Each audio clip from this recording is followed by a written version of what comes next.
Hello, everybody.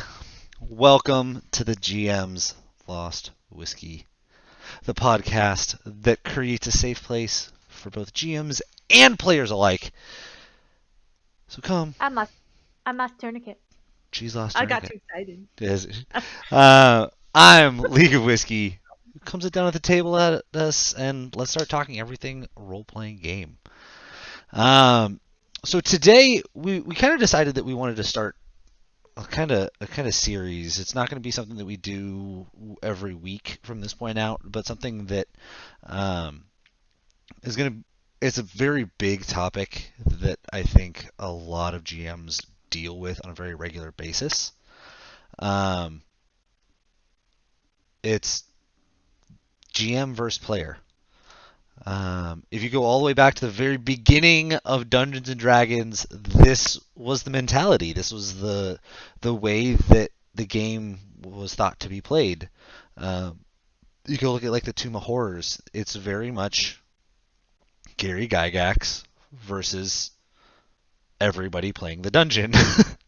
um, if you guys have never read it or played it before, at least give it a read. You'll sit there going, "What?" You can throw level 20 characters at it, and there's a 5th edition version that I've been itching to run. Like I want to run it with a party or run it as a player. Anyways, For so sure. we're gonna have little subtopics on this um, as we move forward. But today's topic, I think, is a really big one that um, you know Mhm. spans in game and out of game quite literally. We Uh, were talking about topics to talk about for the podcast, and we brought this topic up, and we both immediately were like at odds with each other, and we're like, "Well, obviously this is going to be a good topic." Obviously, we need to chat. We're going to be talking about metagaming today. Da, Um, da, da. so we were out scanning the interwebs as the whole idea of metagaming came up. And we found an article by the Angry GM. I'll be sure to link it. Actually, I'll shoot it into the chat right now for anybody interested. And I'll make sure that it is in the comment section or in the description down below for anybody watching the VOD on YouTube. But the title is Dear GMs, Metagaming is Your Fault. Yep. I found the article and I told him the title. I told Whiskey the title, and he looked at me like, "Oh, okay, I have opinions on this." I was, I didn't oh even my get gosh. started. I was, she said it and I went, I mean, yes and no. Mhm. um, so let's go ahead and dive into that yes and no to begin with. Um, Yeah. So I know that you have the definition for metagaming, the actual definition of metagaming. Um, correct? Do you still have that up, or Yeah. I do have the idea behind what metagaming is, good right? enough? So, yeah. Basically, based on Googling and based on what this article says, a lot of it is um, playing outside of a set of rules and structures of a game that's already set.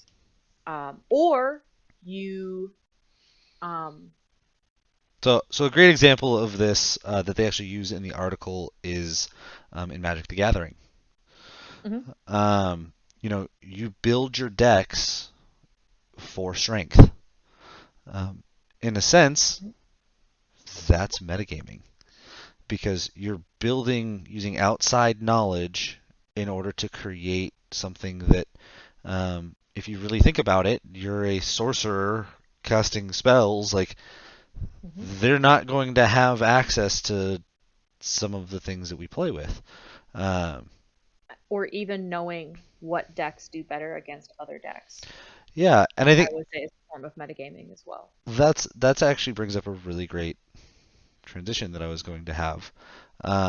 is that while even after we've talked about this article, reviewed it, I still think that there is such thing as too far in metagaming. I think I believe that he agrees, because even in um, Magic, for instance, uh, you know, if I know that everybody at the table is going to be playing a weaker deck, and Hmm. I pull out my strong deck that can win on turn two, like, that's that's taking it too far. Right. You know, if you build your decks knowing that they're going to be more powerful than the people that you play against, and it's not going to be fun for them. Um, I think that's the key, is that metagaming goes too far when it stops being fun. But I would also say something about that as well, because stops being too fun for whom? For the group as a whole. I mean, For the group as a whole. winning Because winning is always fun. winning is always fun, but I think what's really important, and this is something that's talked about in this article, is like there's several kinds of metagaming, right? Hmm. Like there's metagaming where you're a wizard and you're with your group and you're fighting a troll and you were a DM in a previous game and you know that trolls have certain immunities and you're like, well, at what point you either play immediately Hmm. using the spells that you know are going to just utterly wreck it, and then the DM will call you out and be like, oh, you're metagaming, you're not supposed to know that. And so then the player has to stop and think, okay, well, at what point is it okay for me to use these spells? Yeah. Which is a different form of gaming, a different form of metagaming from, let's say, player v player. Yeah. Because, that is a definite real form of metagaming that, in my opinion, can be extremely negative. Um, and a lot of that circles around when party members get together, they have a common goal, Hmm. right? Um, but if you're keeping very key secrets from each other that would utterly break the group or destroy the group, I wonder at what point,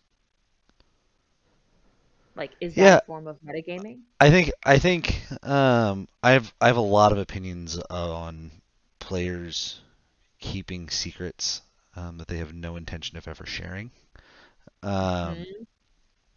I think that every by the end of the campaign, your hope as a player should always be that the other players at the table know your character as well as you do.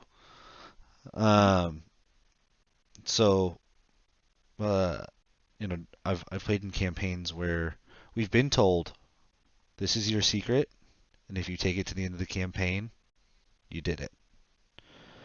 Where keeping something from the party was our kind of a little side quest for each of us, Really?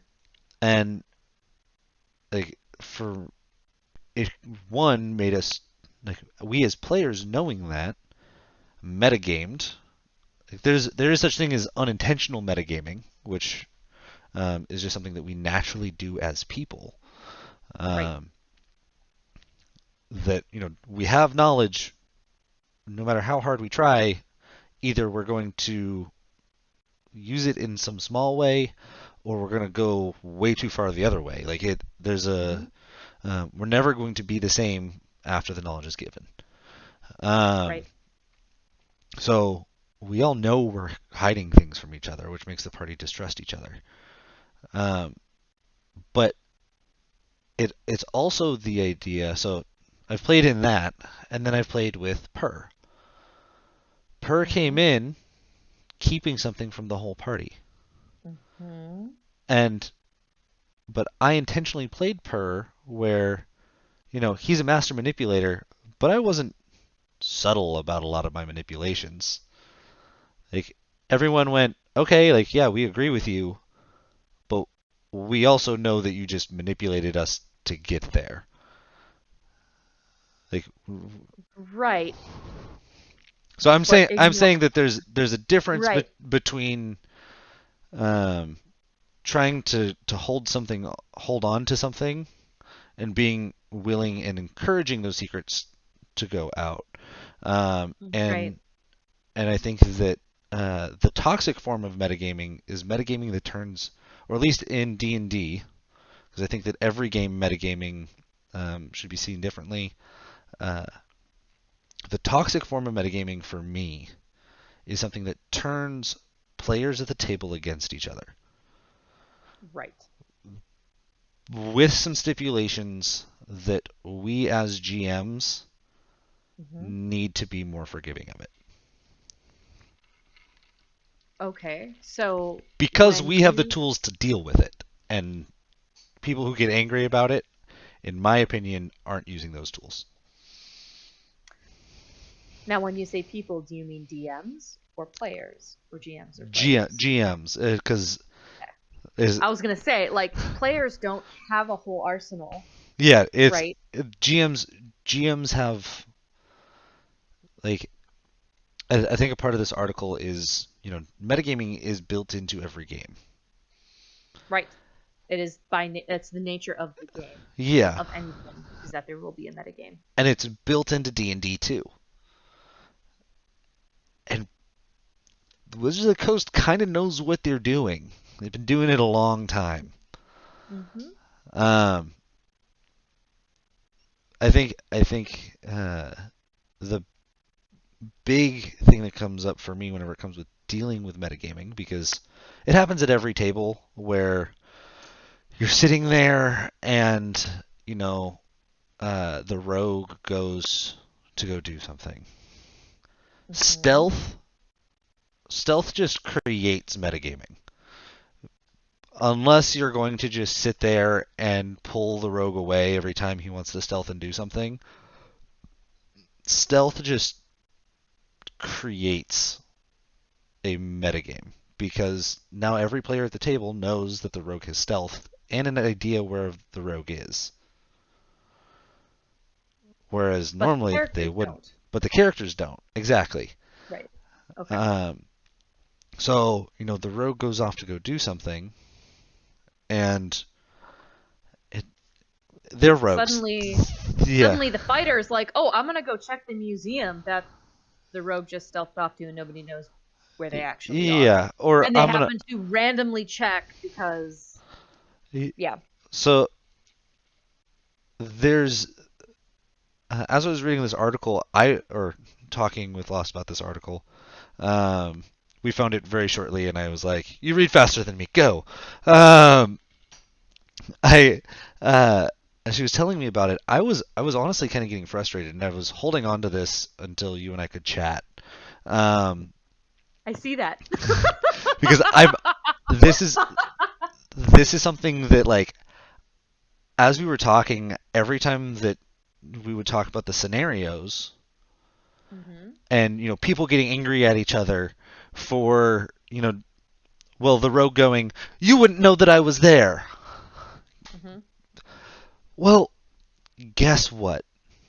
Wizards of the Coast and every other role-playing game out there, whether you're playing Dungeons and Dragons or the million other ones that are out there, there are things called skill checks. So okay, so just to put things in perspective, you are speaking as a GM. GM Correct. or other GM. Yes, what I'm saying is, So if you're seeing this, this is something you could do. yeah, so if you're Okay. constantly sitting there and you've got a paladin who's dealing with a rogue, that's the stereotypical clash right there. The Hmm. rogue who's stealing, the paladin who the player knows the character doesn't. Hmm. Um, and they're like, "Well, I want to go try and do this. Like, I want to start looking out for it." You can say, "Okay, well, why is that?" And they say, "Well, because he's doing it." Okay, roll me a perception check. And So, and don't put it on you to decide, because then you become the bad guy. right. But here's the deal, like, coming from a GM's perspective, Mm-hmm. unless the paladin and the rogue or whoever have an agreement like so the character type clashes. It always has. It always will. Yeah. Because paladins are meant to be virtuous and noble and In their destroy stereo, evil. in their And they're very stereotype, yeah. stereotypical. Very stereotypical. Everyone knows that paladins have their own. Everyone has like You got yeah. But like Oathbreakers, you got Vengeance. oh yeah, there's all types. There's all types. But the like basic stereotypical paladin is somebody who fights evil Hmm. and cannot associate themselves or ally themselves actively, knowingly, with evil. Hmm. So if they see a member of the party as a player performing evil acts, it puts them in a pickle because now they have to try to find reasoning Hmm. behind that. So typically, if I were to have two people say, "Oh, I want to be a paladin, I want to be a rogue," Can I be like, "Okay, either you guys are going to have a plan for that because this is going to be a future issue." can I put a stipulation on this? Because Sure. I think that it's very interesting to me that the stereotypical clash um, is between paladins and rogues.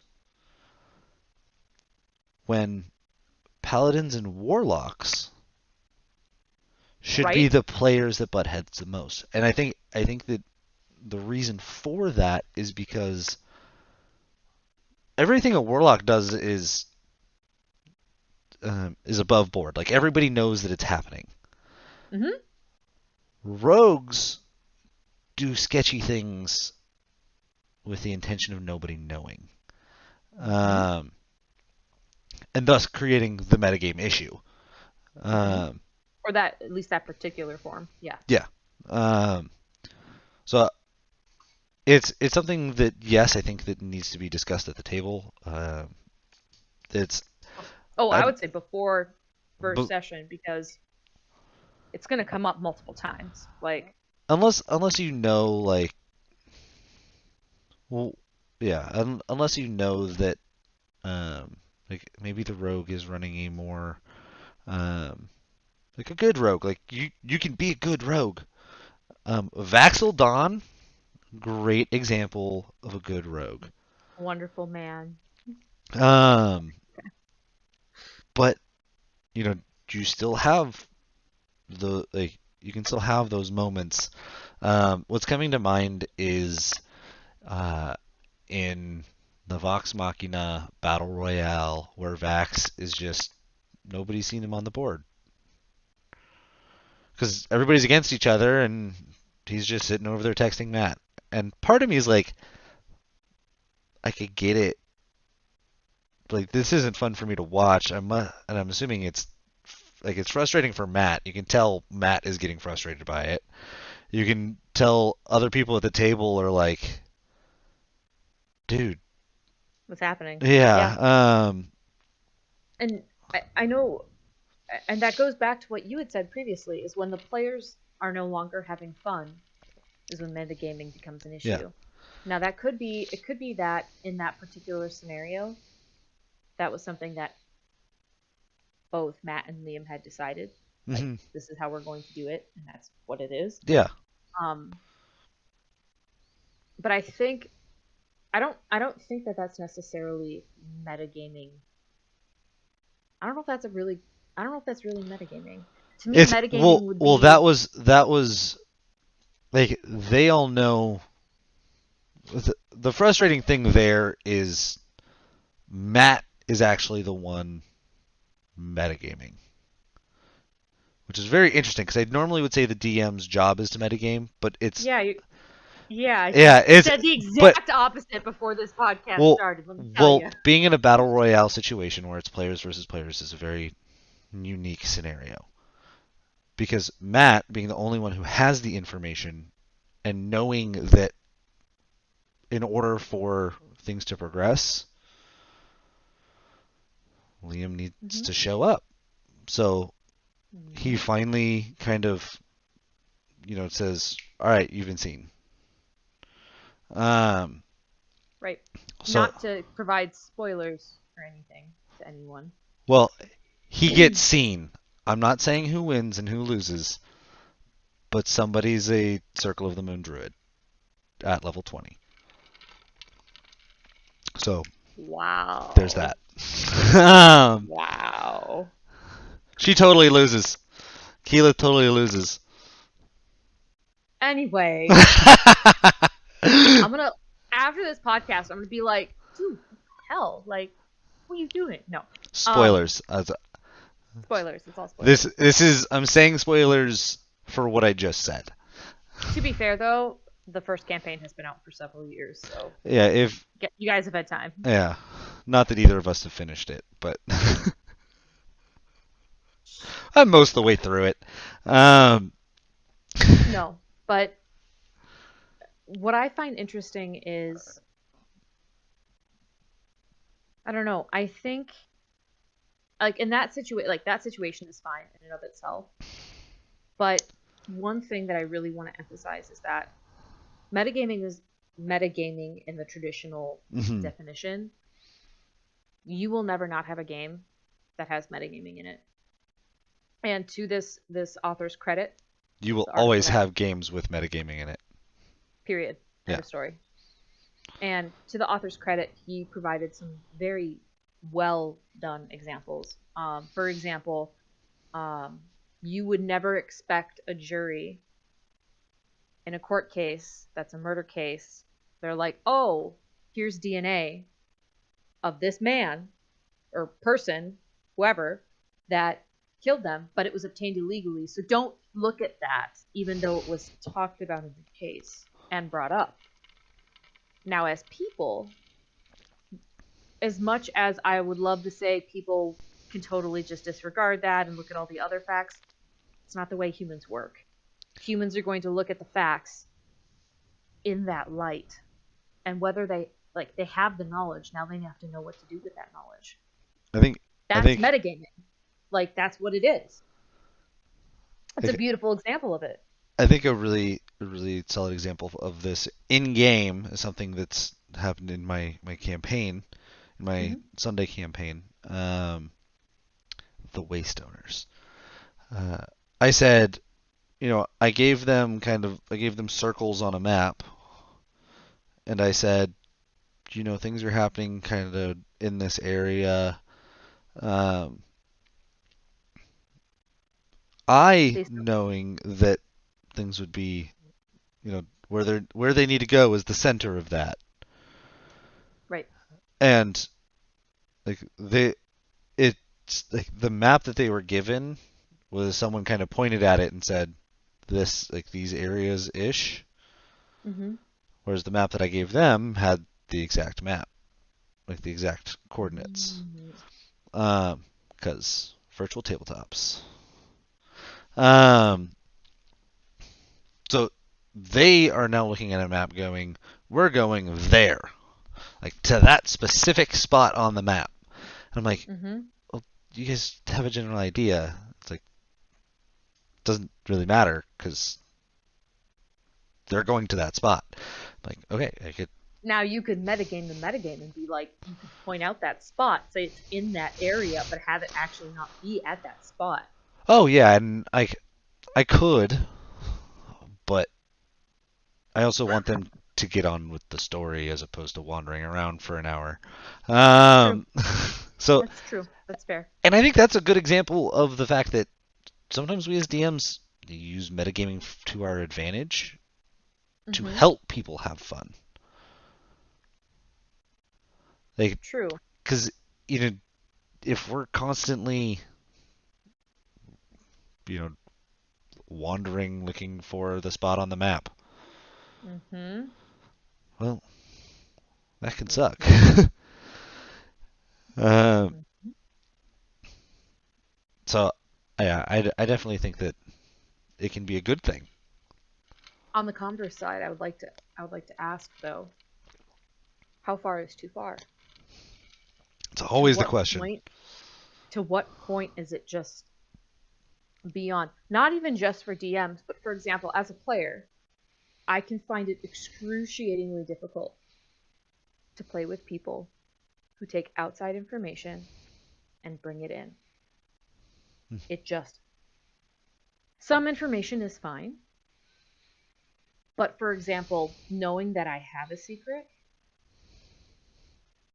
and they're like, because They start someone told them pestering you about for it, it. Yeah. either based on pestering me for it, or they heard about it from someone else Hmm. who's not in the D&D group at all, and they come back and they're like, oh well, so and so said that, so I'm gonna keep pressuring, and I'm gonna, like, use deception or persuasion or whatever to get what I want. What's difficult is what your capabilities are as a player. Like, Hmm. what rules do you have as a player when confronting another player who is metagaming either towards you or towards the group? Yeah. So for example, um I know that you mentioned, like, Per kept things from the group, Yeah. right? He kept certain parts of himself away from the group because, I mean, and to his credit, he had only been with the group for a couple weeks. What Yeah. human or any being that's cognizant is going to spill their life story to a group Which of people in the first couple weeks? can I say is should like in a lot of campaigns that I've been in, both as a player and I've been the person instigating this, but Mm-hmm. also as a DM, like early on,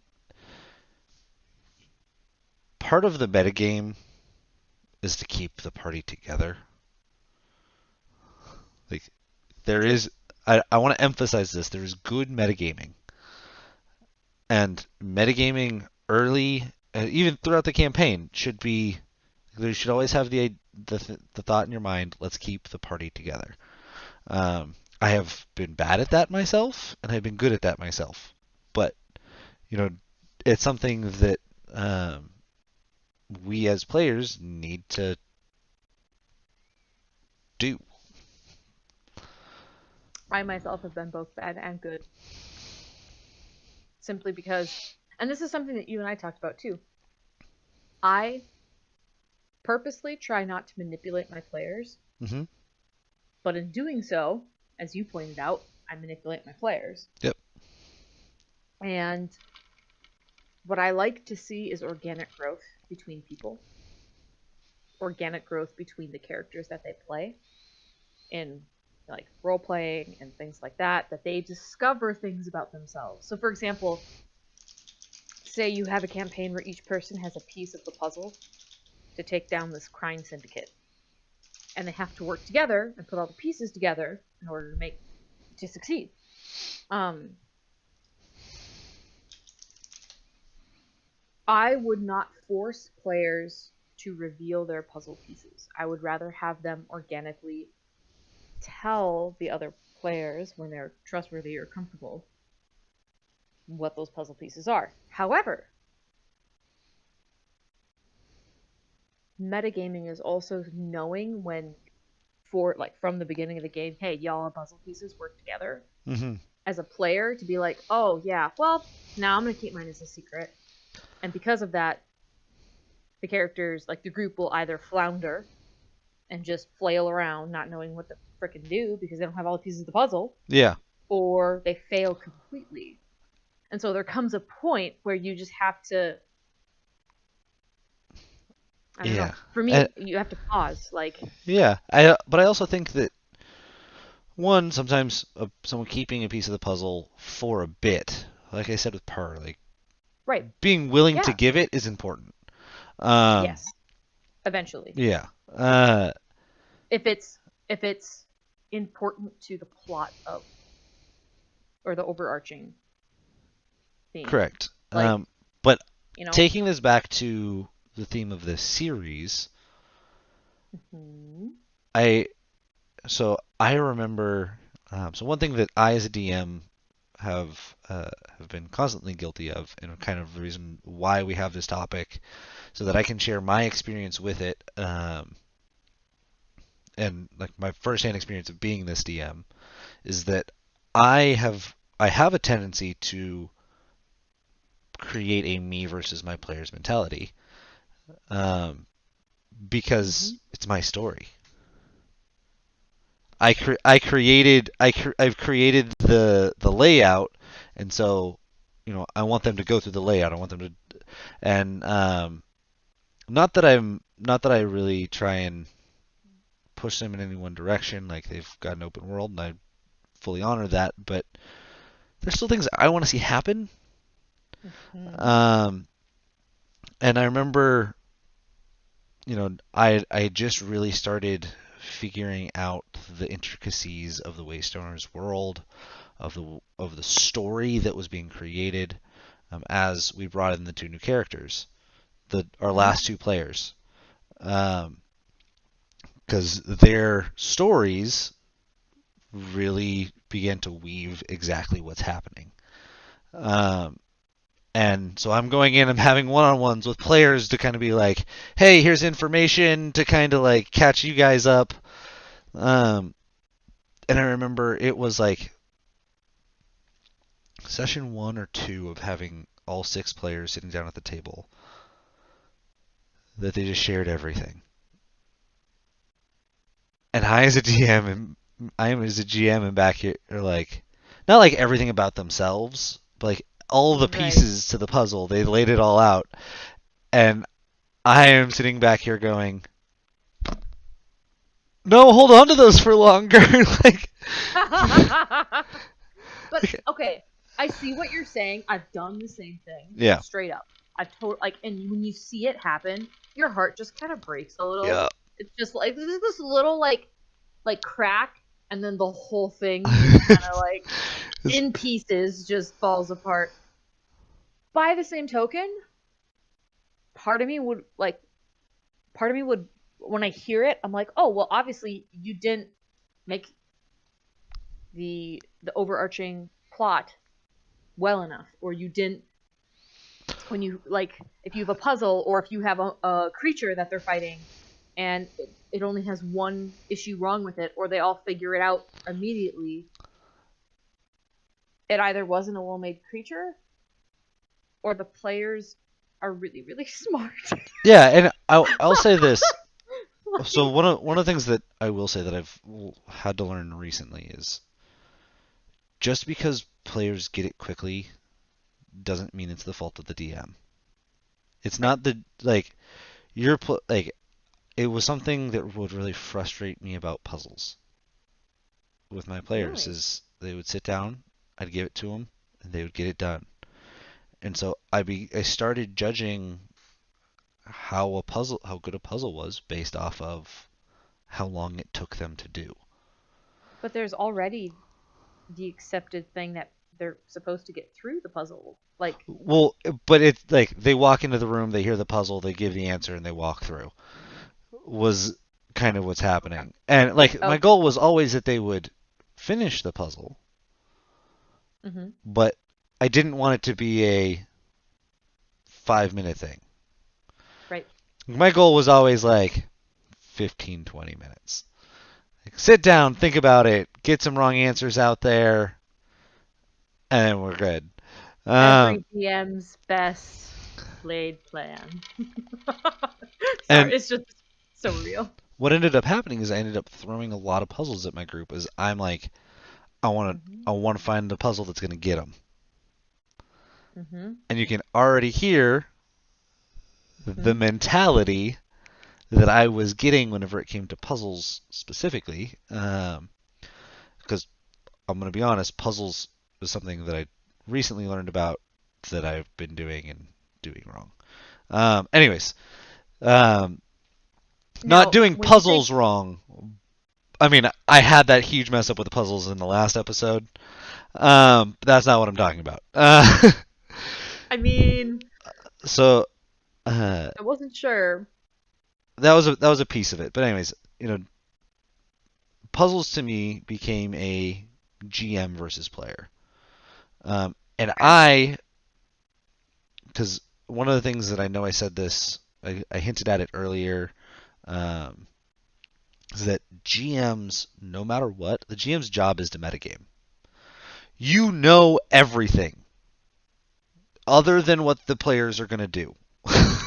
And good GMs know not just about the characters, but about the players themselves. Exactly. Like, you know that Joe Schmo lost his grandma recently and he's going through a tough time. Yeah, don't So you throw a maybe crap. don't have dying grandmas in the game. Like, Yeah. Um, So you that's a so actually building off of that point, what I got so absorbed in the puzzles that Mhm. I didn't metagame how my players were enjoying the puzzles because they weren't.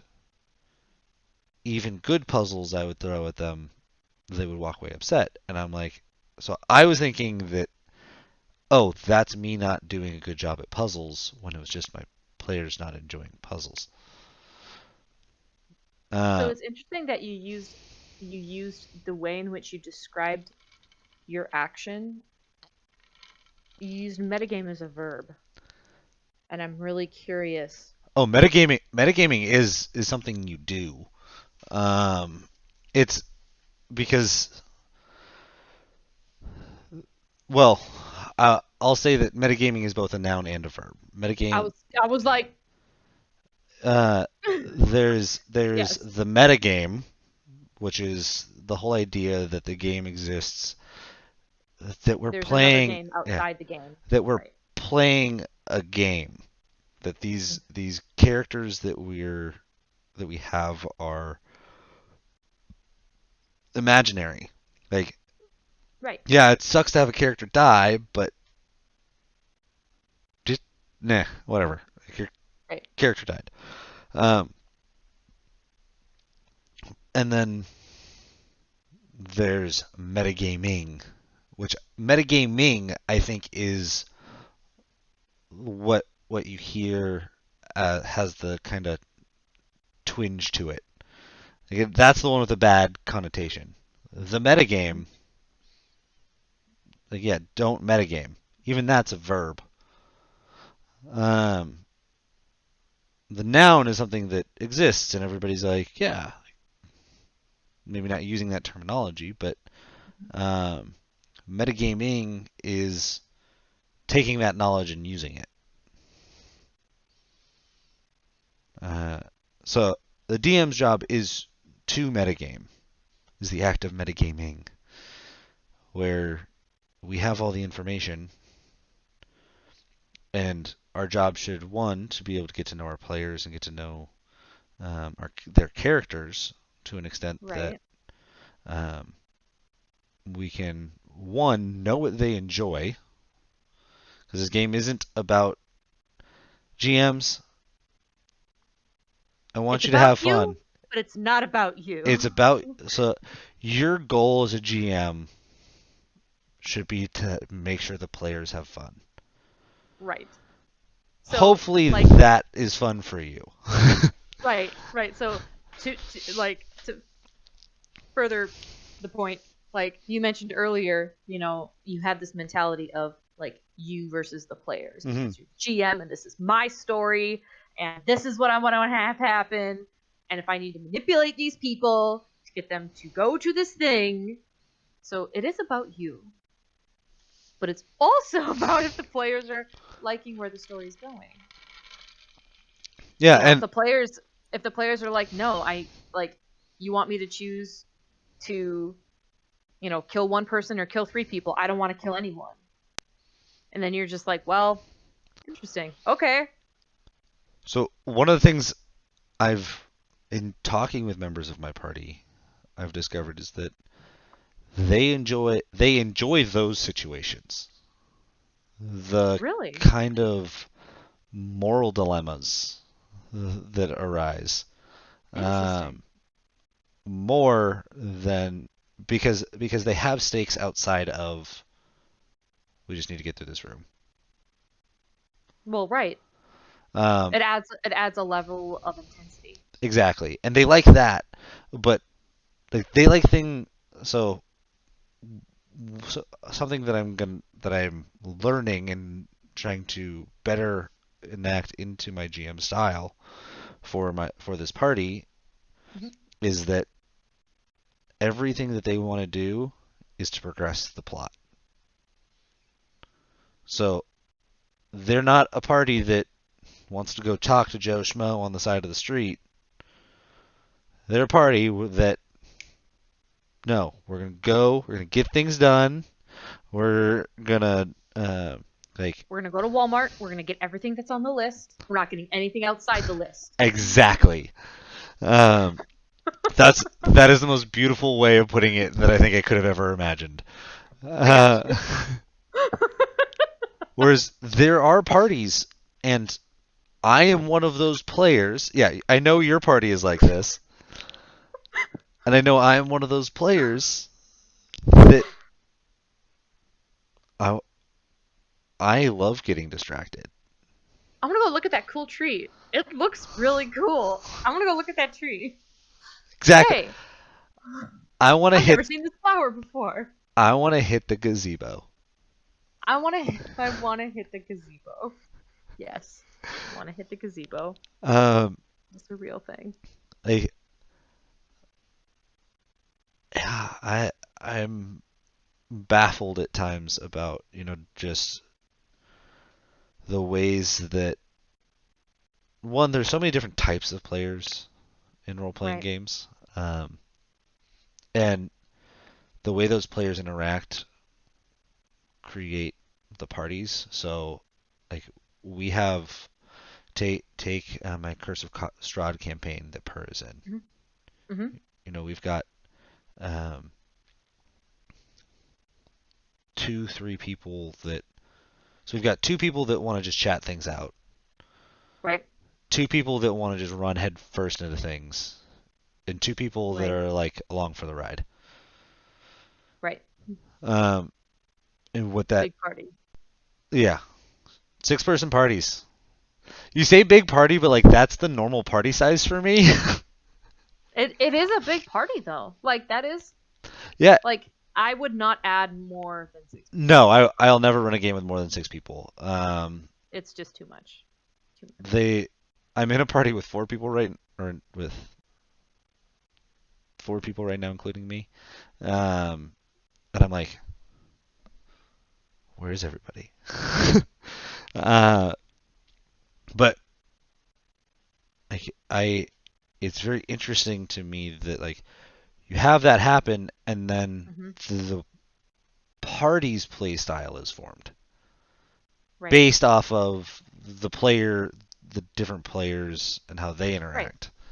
And so Right. we love to cause drama and um, very very political, very very role play heavy party because the people that wanted to talk things out are like, what the hell? Hmm. The people that wanted to just run in are like, they're bad guys. Here's my reasoning. And so that starts a dialogue. And then the two people on the side are like, well, we kind of need to pick sides. And then, things get interwoven and. Right. Um, but to refocus and to Mhm. kind of bring things back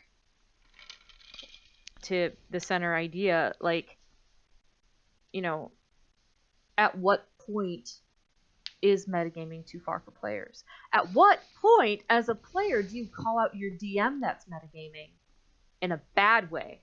So there's the metagaming in a good way, like, hey, I shouldn't, have any old ladies die in my campaign because Mhm. his grandma or her grandma just died, right? And then there's also the bad metagaming, like they just figured out like the first 5 puzzles in X number of minutes. Okay, I've done it too. I've done it too. It's real. It's And very, then very real. and then and then you're frustrated And then you're frustrated, like, well, you don't know that yet. Well, or you don't see that yet. you bump up a fight that because that is also a part of metagaming is Right. your Yeah. party's exhausted, throw a fight at them. Don't get me wrong, Mm-hmm. there are times where your party needs to use some logic to think about some things and realize, hey, maybe maybe this has been too easy, or like maybe we shouldn't blow everything all at once. Like there's that. I'm not saying that just because your party's exhausted and people like a bad guy shows up to fight them that's strong that that's you metagaming, but Right. when you do it in a malicious way. Like Hmm. here's so I had an encounter planned um, for weeks Hmm. where they're gonna go into so they're trying to close these five portals, um, five or six portals, and they go in um, to I'd picked a portal number they would go into. The last, second to last, somewhere in there. And they go in, and I'm like, all right, the bad guy's going to be waiting outside because he doesn't want them closing these portals. These portals give him strength, but, Right. you know, so he's going to be waiting outside for him. Hmm. Well, they went in, and this was the puzzle fiasco. A bad puzzle followed by a bad experience in a puzzle. So everybody's frustrated. They walk outside. I'm frustrated. They walk outside, and I've had again, like I've had this encounter plan for a long time, but Hmm. they're like, okay, we want to do like, can we have movement? Can we do these things as he's summoning this creature? And I'm like, no, you can't have movement. You can have one round. Go. One round of actions. Like that's me being frustrated, and that's me metagaming because I'm frustrated. Hmm. Or like a similar thing with me too when I had a bunch of players trying to solve a puzzle. And after the first couple players moved, they figured out, oh, this is similar to Wizard's Chess kind of a thing. Mm-hmm. Um, and then the people who had moved initially onto the board were like, well, I want to move differently now, knowing, like, I would have moved differently knowing this. Yeah. And me being frustrated, like, the question was, would have the game activated upon them stepping onto Mm-hmm. the board or making whatever movement that they made? Yeah. Like, after they finished, would have the game started? Yeah. And I was being stupid and I was like, no, I'm not going to have this conversation. This is what it is. And I was Yeah. like, they were really frustrated by that because they were like, you're not even willing to talk about it. And I was like, no. And Just, I and in sometimes retrospect, it was like, oh, maybe I should have, they didn't enjoy that puzzle nearly as much because I like, so I think that this is a big part of the GM versus player experience, and I'm really yeah, glad we're talking about this um, because when people are frustrated, they say and do things that act in that sort. right. Um, we as GMs control the world. I'm sorry. There's like mental images of like, So you got struck by a lightning bolt, take yeah, 8d8 damage. Like, what? like I've created like I've been frustrated with my party before and been like, all right, the next creature's coming up. It's a creature that I've created, and oh, look at that! I forgot to put the number for how many d6 go into this damage. Let's just pick up all of them. Like there's a we as GMs need to be especially aware of when we're frustrated Right. because us being frustrated frustrates everybody. One Okay. player being frustrated, people can get over that. But when the person telling the story is frustrated, everybody gets upset. Okay, hang on though. I would disagree with that. Because if the point is the whole party should be having fun and having a good time, Well, one player can make it difficult for everyone, I'm not saying right? that So they can't. I'm saying that it is possible for to move the past party it. to continue. Yeah, Yeah, for the party to continue. true. That's a great clarification. Right. That it's not the end of the world if one player is upset. If it becomes that they are ruining everything, take a pause, have a conversation. We as GMs use bathroom breaks. my Sunday campaign knows I have a routine bathroom break about at almost the exact same time every Sunday. My wife even knows it. She anticipates it now. Because every Sunday I get up, I walk out at within the same half an hour span based off what's happening story wise, and I go to the bathroom. And if we're upset, we have the ability to say, "Hey guys, I'll be right back." Mhm. Um, be more willing to step away from the table. Um, because we're supposed to be having fun too. Right. Players, if you need to step away from the table because you're frustrated, if you need to pull your if you need to say, "Hey, I need to have a conversation with you because you're frustrated," do it. Um, I would recommend if it is so I would recommend a couple things, right? One is like culpability, right? mhm. So because the DM, GM is in a position of authority and is frustrated, it can be a little intimidating or challenging for some people to be willing to call them out and be like, "Are you sure Yeah. you're actually just not trying to be a dick right now because you're mad that we solved whatever? Like we beat your wizard's chess in 5 minutes." Don't say Like, it. you know what I mean? Don't say it that way.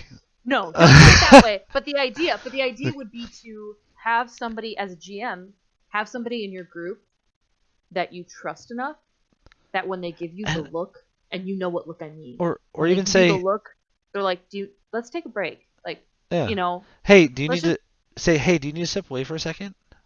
right. Like that's saying that is like totally cool. Like if someone said, "Hey David, can you step away for a second?" I mean, I play remotely and I oftentimes have my children on monitors with me, but um I just did a check and couldn't find one of the monitors. Had a small panic moment. Um but if if you my first thing would be, are they hearing one of my kids crying and I'm not? Um Hmm. but then it's a, oh, maybe I do need to step away. Like, Right. yeah, you're right. Make an excuse. Lie your ass off. I don't Yeah. care. Your players don't care either because if you come back in a better mood, Hmm. if you're a player who's in a bad mood, like Hmm. that's going to stick in your DM's mind more than everybody else being in a good mood. Yep. True. Uh, it's a part of human nature. We recognize the bad and hold to the bad way more than we hold to the good. So Be- yeah. be be kind to your GM, whether or not everybody else remembers it. Your GM is intentionally paying attention to everybody. By the same token, as a player, like GMs need to also understand where players are coming from too. Yeah, And this would be the other thing that I was thinking of as you've been talking, like different things that would be really helpful, especially with metagaming. If you feel that another person is metagaming, whether it is a GM or a player, and it's really driving you nuts, honestly, pull that person aside and take one other person with you. And just be like, I need you to just be present so that you can hear what's being said. And the reason why is because having somebody be there to be able to bear witness yeah, really helps. It provides a different perspective for the conversation, yeah, and it can also set the tone of the conversation in a positive way. It might be like, "Oh, you're ganging up on me." Well, no, I'm just here because I want to make sure that everybody has an opportunity to yeah. communicate. And and that may not Like, and that may not be something that needs to happen at the table. If it right. is, then it is. That's a That's why I would judgment like call. step Uh, away and have the well, conversation. well, I mean like during session, like that might be a, hey, after session, can we chat? Right. Um, or hey, this week can we have a phone call? Um, and guys, guess what? The GM's job is to keep peace. So That is true. the GM, I'll just say this: if my players ever had a phone call like that they didn't invite me to, I would be upset. That Yeah. that if they invited another player, like if they have their own one-on-one on the side just to do it, that's fine. Hmm. But if it goes beyond that, I need to know at the very Right. least. Right. Um, so if My the guess, my guess would be that though, if it has gotten to that point, you would already be aware of the situation because yeah, the frustration would have been but but it's a seen. the GM should be seen as a neutral figure. Right. Um, True. if you pick a member of the party, that can be a bit finicky. You're putting somebody else in a position of authority. Yeah, and it's How well, take the Curse of Strahd campaign that I'm hmm in. You know, our hmm party was split in half for a hmm while. If something was coming up that I needed to talk to somebody about, I probably wouldn't reach out to someone on the other side. I would reach out to some another person in another the other person that group. like if you think to reach out to someone on the other side of the argument, the issue that you might come across is that they agree with the other person. Like, have a conversation with your DM, go into this being on the same page as your DM, and Hmm. like your GM is the neutral figure amongst everybody. That's their job. That's the role. So I agree with you. As a DM, as a GM, I see where you're coming from, and I agree with you. As somebody of the opposite gender, I don't agree with you. Oh, if you are someone of the opposite gender, uh, women, yes, Pick your words yes, carefully, friend. No, I'm just women should kidding. have support. Right. No, but Because the idea is, let's say, as an example, it's a group of men and there's two women, and one woman feels really uncomfortable. The likelihood she's going to tell another guy that she's really uncomfortable, depending on who she is. mhm, I'm weird. I would tell another guy because I yeah, don't know. I'm comfortable with guys, but other women may not feel that way, or they may have experienced previous trauma that when they're in a situation that leads them to that again, or even a guy who's had yeah. previous trauma leads him to the same situation again, he's going to want to bring in a friend that he trusts, Uh, so I think right? the So, important thing here is it doesn't need to just be one person. right, I think that's the right, short of it. Um, right. and I'm saying the short of it because we're beginning to run short on time. So Um, true. I know. Um, but I think that if you're having problems at the table with metagaming, let's pull it back to metagaming. Um, GMs, my first piece of advice for this is if you find someone who is constantly metagaming, that they're saying, "Hey, I want to do this," and you're like, "Oh, I don't know if you really would know to do that." Tell them to roll a dice. Have them roll a d20. Pick a skill. It doesn't even have to be a skill. It can just be one of the Straight roll, stats. Yeah, straight straight roll. intelligence. Yep. Um, I do it all the time. My players would like if my players probably recognize now when they're metagaming Hmm. because I'll be like, well, roll me almost that exact portion you can quote me. Because it's the well, what would you roll for that? Like, Hmm. and then I'll end up going intelligence, like strength. It's never strength. Strength's really straightforward. Um, but Sorry, lost. You're a pixie. You can't push the giant gate open. natural 20. Anyways. But uh, so make sure that like, put in more dice rolls. no one's ever upset by the like. Yes, you can be upset by the result of a dice roll, and you can even become frustrated by the results of dice rolls. But Hmm. you're frustrated at the dice. You're not frustrated at another person. So it takes a lot of the heat that can come out of those arguments and puts them into Dice. dice. Which people go, all right, fine, I'm never going to use these dice again. Um, you go spend another $100 on dice. Um, so that is a definite way of going about it. If Hmm. there are situations where that won't work, we're saying roll a dice isn't going to solve the solution. If your players are already arguing, you go, someone roll a dice. Just saw this scene at a table and two guys up just like screaming at each other and the DM going, I saw that. roll I a d20? know Who wins the argument? Let's find out. Oh man, that's good. So, But yeah, sometimes that's not the case, in which case, I think the biggest thing that Lost and I have pushed over every episode that we've ever done is talk to each other. Communication. Yeah, like Mhm. I think that And it so and be willing to listen, or if someone says, "Hey, I really need to have a conversation with you this week."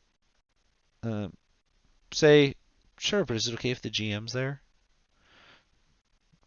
Like if you're not comfortable having a one-on-one with somebody, that's okay. Like, yep, say it. If the other person's not okay with it, maybe not the best group. The That's another important thing that I think we've talked about a lot is be willing to leave your party. As a player, leave your group. I mean, If things get bad enough, yeah. Oh, yes, of walk course, away. That's what I'm of saying. course. Is I'm not Right. like there's obviously steps in between, but it's something that we've said is be You've willing to jumped walk away. from metagaming to walk away from the Hey, game. there's a whole conversation there, whole I know. podcast episode about when do you walk away. Okay, Um, that man, that'll be a rough episode just because that will be challenging. um, that's a lot of not fun stuff. But guys, I hope that everybody's enjoyed this episode. We jumped around a lot this episode. We were a little bit all over the We place, did. but We were a little squirrely. it's okay. That's part of the things that we love about it is it's a view for y'all into the conversations that we have on a regular basis. I almost started streaming and at 7 instead of 8 because we just started talking and We just like jumped right in. yeah, It it was was just funny. it, we'd Oh man. occasionally go, all right, but we need to actually pick a topic.